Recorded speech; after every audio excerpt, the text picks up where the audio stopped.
Hello, this is Ronnie Mazukin, and I'll be talking about the five WWE superstars who are showing a rise in their career in the WWE universe. Some of them are relatively new, and some of them have been here for at least a while. But each one of these have one unique trait. They are showing a rise in their careers. Now let's start it off. Let's start off with a diva. There's only one diva you can really say that's showing a major rise, and that's AJ Lee. She started out as some unordinary and interesting character, but with her little relationship thingy with what's his name again? Oh yeah, Daniel Bryan. It sent her on a wildly crazy as he initially rejected her and you thought she was falling to obscurity, but not so. She went over, got to CM Punk, and pretty much used their little rivalry, and it pretty much skylined her career. So much so that they decided to make her the current manager.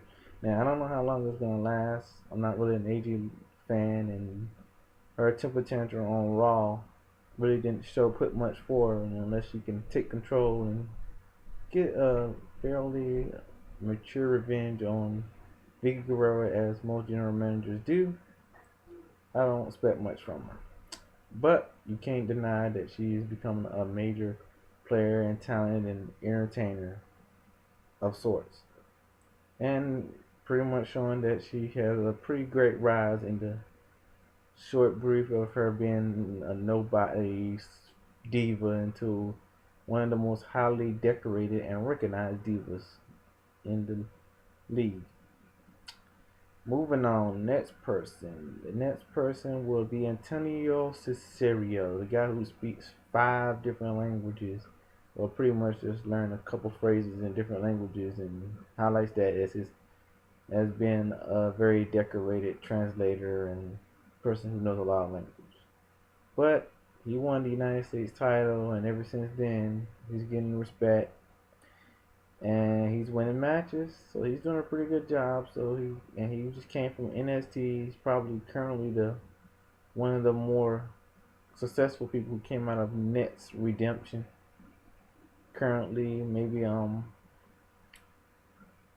Titus O'Neil and Darren Young will finally win the titles and show that they are worthy of one of the top rising. But until they do, they're not up there. And Antonio Cesario is. If I say his name wrong, I apologize.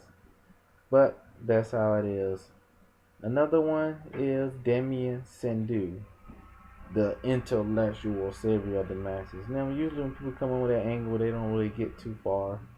Like Matt Striker and a few other people who comes in and insults people on being stupid or drunks or whatever.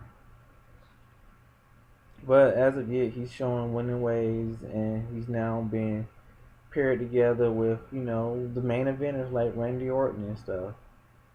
And he's still showing that he hasn't shown any lack in ring rust. Of course, he's been avoiding pinfall losses by eliminating himself, thus keeping him as a solid singles competitor. But depending on what he does now will show how far he can get, but he's made a definite major climb among all the recent superstars who've come with a recent streak.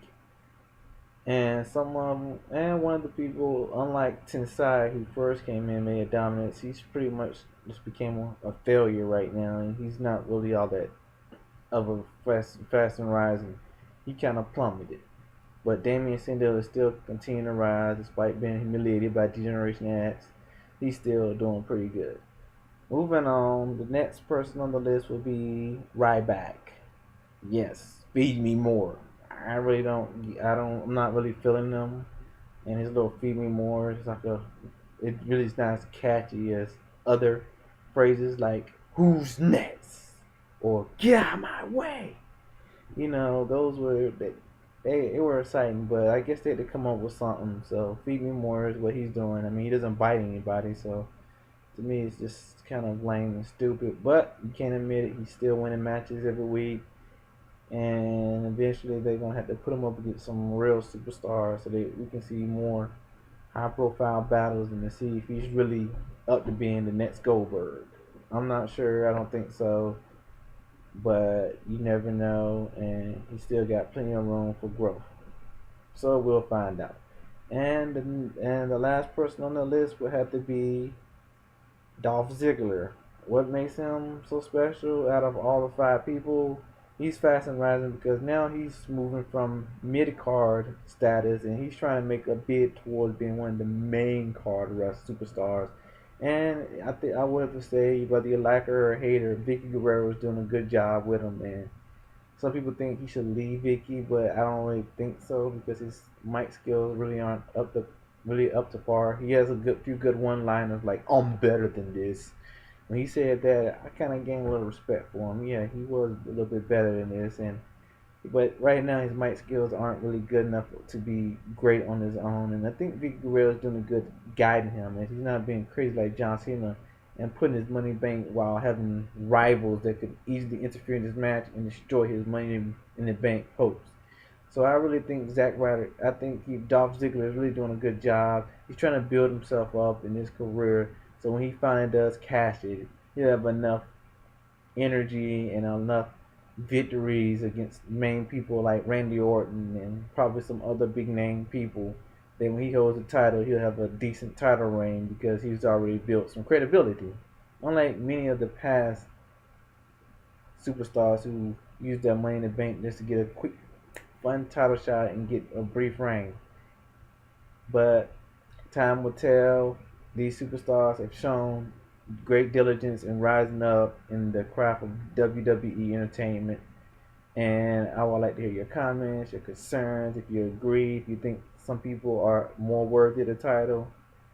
Thanks for watching my video. Have a great day.